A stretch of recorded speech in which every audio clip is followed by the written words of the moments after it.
What's up, everybody? So, as most of you probably heard by now, the Air Canada flight attendants went on strike. Then, less than 12 hours later, the federal government stepped in and ordered the flight attendants back to work. Less than 12 hours later, what's the point of having a union if you can't strike, or because the company you're working for, or whatever the case may be, is not paying you fairly, or whatever the reason is? That's the point of having a union, that you can go on strike to get the things that you deserve. Maybe I'm wrong. Maybe that's not the point of a union. I don't know. Never been in a union.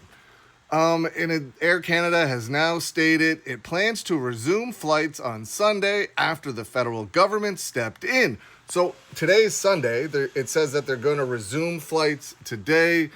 It says Air Canada says it has been directed by the Canada Industrial Relations Board to resume operations and have flight attendants continue their duties by 2 p.m. Eastern. Now, my question is, what happens if the flight attendants just don't go back to work? Like, what happens if they ignore the federal government that's mandating them back to work? What happens if they just don't show up at 2 p.m. Eastern? I honestly don't know the answer. My best guess is that Air Canada probably has the right to fire them then, maybe. I don't know. But I don't understand the point of having a union. The same thing happened to the postal workers, or at least something similar happened to the postal workers. They went on strike and then they were ordered back to work. It's just crazy. What do you think?